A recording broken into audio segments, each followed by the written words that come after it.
Shalom sahabat terkasih, selamat malam dan selamat berjumpa dalam Renungan Malam Rema.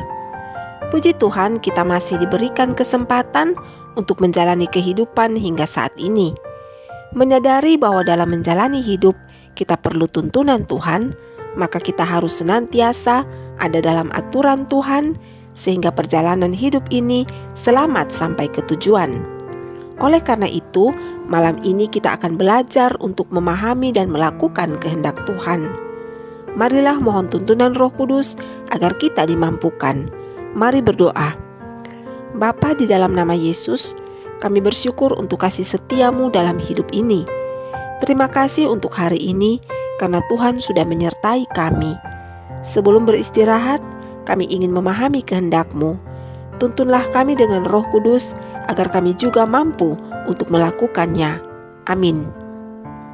Bagian ayat firman Tuhan yang menjadi pedoman Rema saat ini terbaca dari surat Petrus yang pertama dalam 1 Petrus pasal 2 ayatnya yang ke-11 yang berbunyi demikian.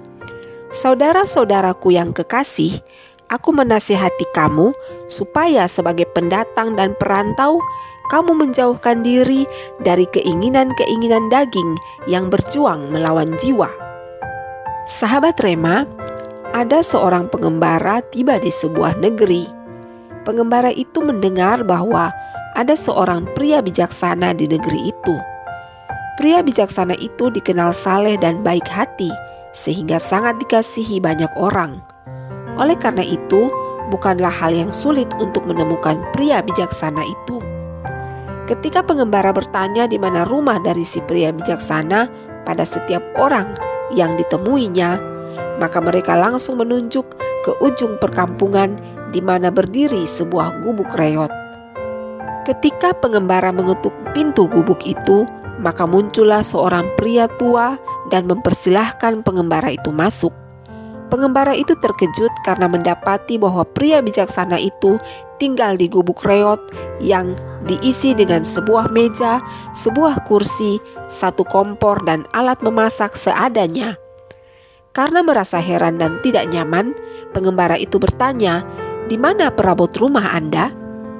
Pria tua yang bijak itu balik bertanya dengan lembut kepada si pengembara, "Mana milik Anda?" Si pengembara langsung menjawab, "Tentu saja di rumah saya. Saya kan sedang mengembara. Tidak mungkin saya membawa perabotan saya." Mendengar itu, pria tua bijak itu pun kembali berkata sambil tersenyum, "Demikian juga saya. Saya juga sementara mengembara di dunia ini." Sahabat Rema terkasih, sadarkah kita bahwa sebenarnya kita juga adalah pengembara-pengembara yang merantau di dunia ini? Rumah kita yang sebenarnya ada di sorga, dan Yesus sementara menyiapkannya bagi kita. Namun banyak orang Kristen lupa bahwa mereka adalah perantau dan pengembara, sehingga sibuk membangun kekuatan dengan mengumpulkan harta sebanyak-banyaknya di dunia ini. Padahal pada akhirnya semua harta dunia itu tidak bisa dibawa ketika tiba saatnya untuk pulang ke rumah Bapa di sorga. Tidak ada salahnya mengumpulkan harta di dunia jika dipergunakan untuk menghasilkan kekayaan sorgawi. Pada setiap kita telah diberikan Tuhan talenta untuk kita kembangkan agar bisa menjadi berkat, karena untuk itulah kita diutus sebagai pengembara yang merantau di dunia ini. Apapun adanya kita memiliki potensi sorga karena kita diciptakan segambar dan serupa dengan Allah, Sang Pemilik sorga. Sahabat Rema, Tuhan Yesus sementara mempersiapkan rumah kita di sorga. Tugas kita adalah mengirimkan bahan baku dan mengisi rumah itu dengan perabot. Kualitas perabot dan bahan baku yang akan kita kirim dan tempatkan pada ruang-ruang rumah sorgawi kita tergantung dari kualitas kehidupan rohani kita. Kehidupan di dunia yang sementara kita jalani saat ini adalah sebuah perantauan untuk menghasilkan bahan baku serta perabot-perabot bagi rumah sorgawi kita.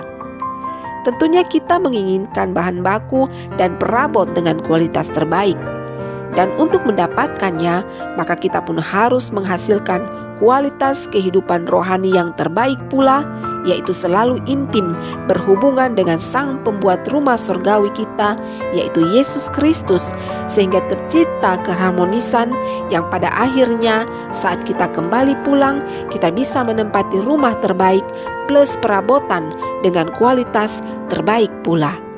Selamat menjalani perantauan dan pengembaraan, sahabat. Allah di dalam Yesus Kristus memberkati kita dengan firman-Nya. Mari berdoa. Bapa, ampunilah kami jika segala sesuatu yang kami lakukan selama ini hanya untuk memuaskan kedagingan kami. Terima kasih karena telah mengingatkan kami bahwa sesungguhnya kami hanyalah pengembara dan perantau di dunia ini. Kuatkanlah kami selalu dengan kekuatan ilahi-Mu ya Bapa, agar kami bisa memberikan yang terbaik bagi rumah kekal kami di sorga. Amin. Sahabat Rema yang diberkati Tuhan, terima kasih untuk kesetiaan sahabat bersama Rema.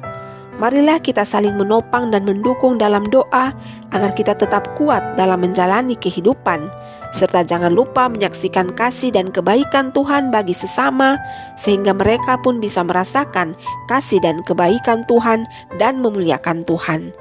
Sampai jumpa pada Rema selanjutnya. Selamat malam dan selamat beristirahat. Tuhan Yesus mengasihi kita. Shalom.